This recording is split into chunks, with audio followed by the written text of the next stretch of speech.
ಜಗತ್ತು ಕೊರೋನಾ ಮಹಾಮಾರಿಗೆ ತತ್ತರಿಸಿ ಅದೆಷ್ಟೋ ಕುಟುಂಬಗಳು ಇವತ್ತು ಬೀದಿ ಪಾಲಾಗಿದೆ, ಆ ಮಹಾಮಾರಿಗೆ ಬಲಿಯಾಗಿದೆ.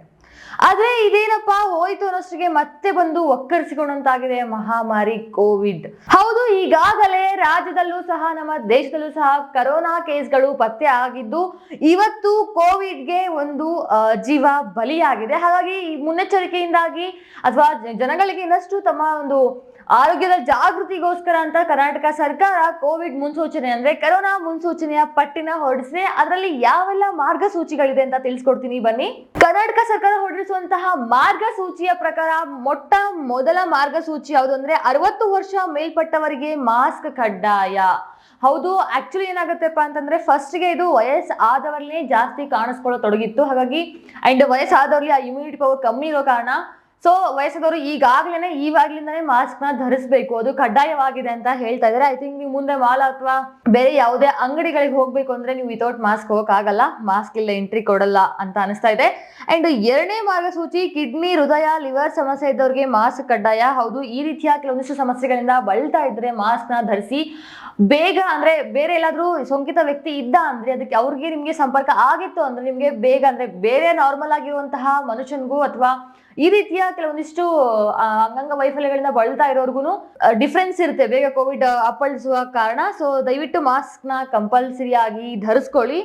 ಗರ್ಭಿಣಿ ಹಾಗೂ ಬಾಣಂತಿಯರಿಗೂ ಮಾಸ್ಕ್ ಕಡ್ಡಾಯ ಮಾಡಿದ್ದಾರೆ. ಅದಲ್ಲದೆ ಕೊರೋನಾ ಸೋಂಕಿನ ಲಕ್ಷಣ ಇದ್ದವರು ಮಾಸ್ಕ್ ಧರಿಸಬೇಕು.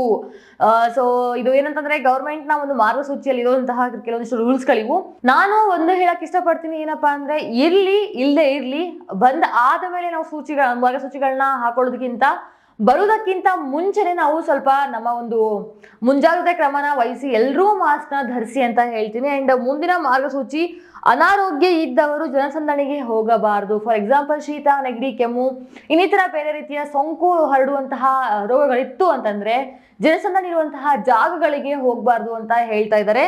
ಅಂಡ್ ಮುಂದಿನ ಮಾರ್ಗಸೂಚಿ ವೈಯಕ್ತಿಕ ಸ್ವಚ್ಛತೆಯನ್ನು ಕಾಪಾಡ್ಕೊಳ್ಬೇಕು. ಹೌದು, ಹಿರಿಯರೇ ಹೇಳಿದ್ದುಂಟು, ಇದನ್ನ ಎಲ್ಲಿ ಸ್ವಚ್ಛತೆ ಇರುತ್ತೋ ಅಲ್ಲಿ ಪಾಸಿಟಿವಿಟಿ ಇರುತ್ತೆ ಅಂತ. ಸೊ ದಯವಿಟ್ಟು ನಿಮ್ಮ ಮನೆ ಸುತ್ತಮುತ್ತ ಆಗಿರಲಿ ಅಥವಾ ಮನೆಯಲ್ಲಾಗಿರ್ಲಿ ಸ್ವಲ್ಪ ದಯವಿಟ್ಟು ಸ್ವಚ್ಛತೆ ಬಗ್ಗೆ ಸ್ವಲ್ಪ ಕಾಳಜಿ ವಹಿಸಿ ಸ್ವಚ್ಛತೆನ ಕಾಪಾಡ್ಕೊಳ್ಳಿ. ಅಂಡ್ ನೆಕ್ಸ್ಟ್ ಜ್ವರ, ಶೀತ ಬಂದ್ರೆ ತಕ್ಷಣವೇ ಪರೀಕ್ಷಿಸಿಕೊಳ್ಳಬೇಕು.